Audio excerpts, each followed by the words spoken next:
আসসালামু আলাইকুম। আমরা খুলনা এবং মোংলা মহাসড়কের পাশেই দাঁড়িয়ে আছি এবং এখানে ৪৫ শতক জমি বিক্রয় হইবে। দেখতে পাচ্ছেন ম্যাপে খুলনা মোংলা মহাসড়ক, ঠিক এইটা, এই যে সড়ক দেখা যাচ্ছে এই সড়ক, এবং এখানে নাম্বার আছে, আপনি যোগাযোগ করতে পারবেন। আর জমির মৌজা লক্ষপুর, ৪২, থানা ফকিরহাট, জেলা বাগেরহাট, তাই তো? এদিকে আসেন। এখন এই যে জমির মালিক উনি থাকেন হচ্ছে আমেরিকাতে, হ্যাঁ, এবং আমেরিকাতে থাকেন, কিন্তু জমিটা ওনার বিক্রয় করার প্রয়োজন, আমাদের সিনিয়র পার্সন।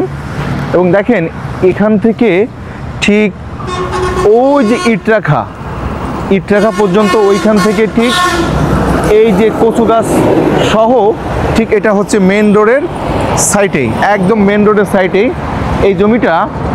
বিশেষ করে আমি ভাবছি এখানে স্কুল বা বিভিন্ন প্রতিষ্ঠান সহ এই জমিটা কিন্তু কাজে লাগাতে পারে, তাই তো? যেহেতু মেন রোডের সাইটে একদম, আমি একটু দেখানোর চেষ্টা করি। এই দোকান সাইট সহ আপনি দেখতে পাচ্ছেন এই যে দোকান সাইট, এবং এই পাশে ঠিক পিলার স্থাপন করা আমরা দেখতে পাচ্ছি ঠিক মাদ্রাসার একদম মাথা পর্যন্ত, হ্যাঁ, ওই যে মাদ্রাসার যেখানে ইট রাখা ঠিক এই পর্যন্ত। এবং এখানে আমি দেখতে পাচ্ছি সেম এই যে জমি, এই আমার হাত সামনে যে এই বিল্ডিংয়ের সাইড দিয়ে চলে গেছে। আমি একটু ভিতরে আসি, এবং এখানে কিন্তু প্লট আকারেও নিতে পারবেন, ২ শতক, ৫ শতক বা ১০ শতক, এইভাবেই কিন্তু এই জমিটা কেনা সম্ভব। এবং সেভাবেই কিন্তু আমরা এটা প্লট আকারে করছি। এবং এই পাশ দিয়ে এসে ঠিক প্লট চলে গেছে আমরা দেখতে পাচ্ছি, এবং ওই যে খেজুর গাছ পর্যন্ত, খেজুর গাছ থেকে শুরু করে ঠিক এই পর্যন্ত এসে ঠিক এখানে মিল, কল কারখানা এভরিথিং করা সম্ভব। এই সামনেই ৩ থেকে ৪ কিলোমিটার দূরে গেলেই কিন্তু রূপসা সেতু, হ্যাঁ, রূপসা সেতু খুলনা, রূপসা সেতু কিন্তু এটা বাগেরহাট জেলার ভিতরে পড়ে গেছে, তাই তো?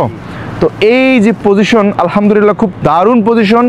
যারা জমি ক্রয় করতে চান আমি নাম্বারটা নিচে দিয়ে রাখবো, অবশ্যই যোগাযোগ করবেন যাদের জমির প্রয়োজন। এবং এই জমিটা আপাতত ওনারা চাচ্ছেন ৪ লক্ষ টাকা করে শতক, কিন্তু কথার মাধ্যম দিয়ে হয়তো একটু কমাতে পারে। এবং আরেকটু এখানে আসি, সর্বশেষ আমি বোঝাতে চাচ্ছি যে এটা হচ্ছে মেন রোড, দেখতে পাচ্ছেন এখান থেকে মনে হয় মেন রোড প্রায় আমার ৭০ ফুট হবে মেন রোড সংলগ্ন। এই পাশে আসো সাবির, এই যে এই জমি প্লট আকারে বিক্রয় হইবে। এখানে মৌজা লক্ষপুর, ৪২, থানা ফকিরহাট, জেলা বাগেরহাট। জমিটা ঠিক আমি সিস্টেমটা দেখতে পাচ্ছি এবং বুঝতে পারছি। এবং এই নাম্বারে আপনারা ফোন করবেন। এবং এর পাশেই মসজিদটার নাম কি? লক্ষপুর কেন্দ্রীয় জামে মসজিদের পশ্চিম সাইডে, তাই তো? তো সকল প্রশংসা একমাত্র মহান আল্লাহর জন্য। ভিডিওটি অনেক বেশি শেয়ার করবেন, যার ফলশ্রুতিতে এই জায়গাটা সাধারণ মানুষ যারা জমি ক্রয় করতে ইচ্ছুক ঠিক তারা যেন এই জমিটা ক্রয় করতে পারে। আসসালামু আলাইকুম, সবাই ভালো থাকবেন, আল্লাহ হাফেজ।